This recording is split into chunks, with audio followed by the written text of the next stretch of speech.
हरे कृष्ण। आप सभी को मकर संक्रांति पर्व की हार्दिक शुभकामनाएं। आइए पहले ये जानें कि क्या है मकर संक्रांति। सूर्य के एक राशि से दूसरी राशि में जाने को संक्रांति कहते हैं।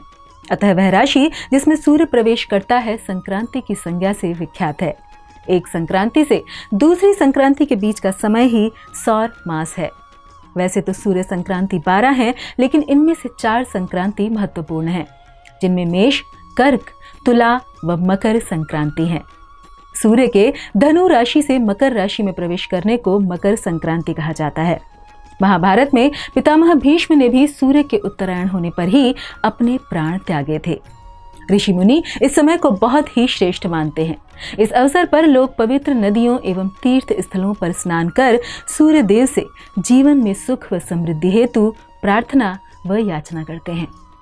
युगावतार श्री चैतन्य महाप्रभु ने सभी को भगवत प्रेम की गंगा में डुबोने के लिए अवतार लिया और मकर संक्रांति के दिन ही संन्यास ग्रहण करके इसका शुभारंभ किया था।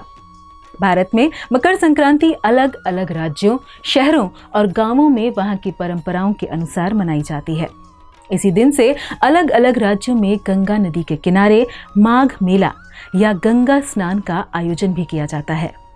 कुंभ मेले में स्नान करने की पहली तिथि भी मकर संक्रांति ही होती है। यह त्योहार विभिन्न राज्यों में अलग अलग नाम से मनाया जाता है।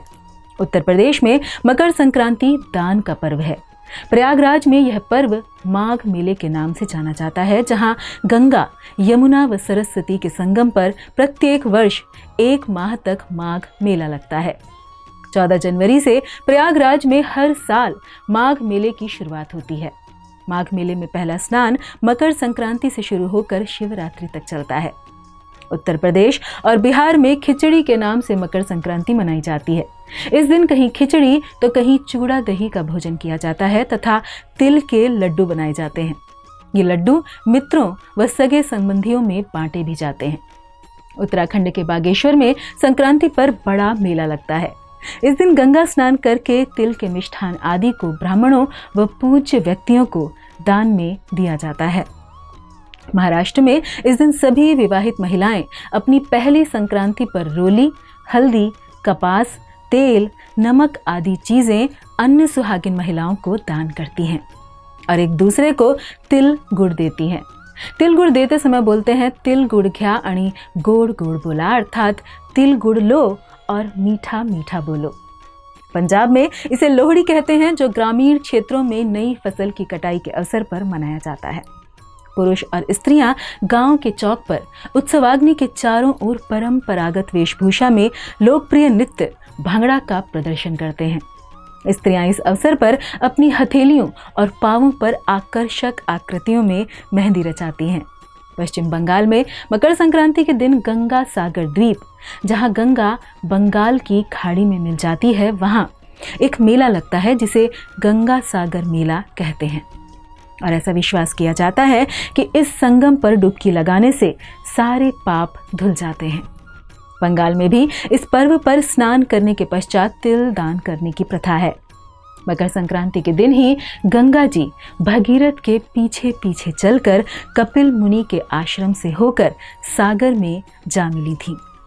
इस दिन गंगा सागर में स्नान दान के लिए लाखों लोगों की भीड़ होती है। कर्नाटक में मकर संक्रांति के दिन बैलों और गायों को सुसज्जित कर उनकी शोभा यात्रा निकाली जाती है। नए परिधान में सजे नर नारी ईख, सूखा नारियल और भुने हुए चने के साथ एक दूसरे का अभिवादन करते हैं। पतंगबाजी इस अवसर का लोकप्रिय परंपरागत खेल है। गुजरात में मकर संक्रांति के अवसर पर आकाश रंग बिरंगी पतंगों से भर जाता है। गुजराती लोग संक्रांति को एक शुभ दिवस मानते हैं और इस अवसर पर छात्रों को छात्रवृत्तियां और पुरस्कार बांटते हैं।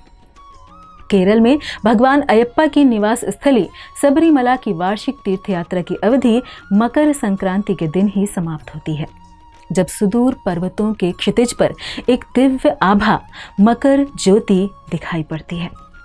तमिलनाडु में इस त्योहार को पोंगल के रूप में 4 दिन तक मनाया जाता है और पोंगल मनाने के लिए स्नान करके खुले आंगन में मिट्टी के बर्तन में खीर बनाई जाती है, जिसे पोंगल कहते हैं। इसके बाद सूर्यदेव को नैवेद्य चढ़ाकर उस खीर को प्रसाद के रूप में सभी ग्रहण करते हैं। असम में मकर संक्रांति को माघ बिहू या भोगाली बिहू के नाम से मनाते हैं। तो भिन्न भिन्न प्रांत, भिन्न भिन्न रिवाज, परंतु त्योहार कोई भी हो, मतलब एक ही है, खुशियां, उल्लास और व्यंजन। और एक विशेष व्यंजन जो इस अवसर पर सब जगह बनता है वो है तिल गुड़ के लड्डू, जिसमें जो तिल है ये ऊपर से काला है और अंदर से सफ़ेद। वह यदि हम तिल को थोड़ा रगड़ें तो यह बाहर से भी सफ़ेद हो जाता है। और आज तिल और गुड़ मिलकर हम सभी को ये संदेश दे रहे हैं कि भीतर से उज्जवल रहें, शुद्ध रहें और गुड़ की तरह मिठास भरे रहें। ब्रह्मांड या सृष्टि के परिप्रेक्ष्य में हम सभी तिल के ही समान हैं। यदि हम देखें तो इस ब्रह्मांड, इस सृष्टि में हमारा क्या महत्व है, जीवन क्या है? कुछ भी नहीं। तिल के समान एक कण जैसा। अतः हमें इस बात को याद रखना है कि हम सभी अत्यंत सूक्ष्म हैं और परम पुरुषोत्तम भगवान श्री कृष्ण के अंश हैं। जैसा कि भगवत गीता में स्वयं भगवान ने कहा है, ममैवांशो वांशो जीवलोके जीवभूतः सनातनः।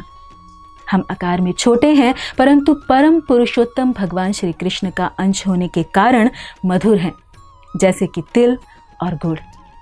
इसलिए इस मकर संक्रांति पर्व पर आइए तिल की तरह छोटे अर्थात विनम्र और गुड़ की तरह मीठे बने रहें और इस तरह एक दिन हम वास्तव में अपने अहम को त्याग कर बड़े बन जाएंगे, शुद्ध हो जाएंगे। और ऐसा अहम रहित व्यक्तित्व ही सच्चा होता है और भगवान श्री कृष्ण को अत्यंत प्रिय होता है। तो एक बार पुनः आप सभी को मकर संक्रांति पर्व की अनेक अनेक शुभकामनाएं। धन्यवाद। हरे कृष्ण।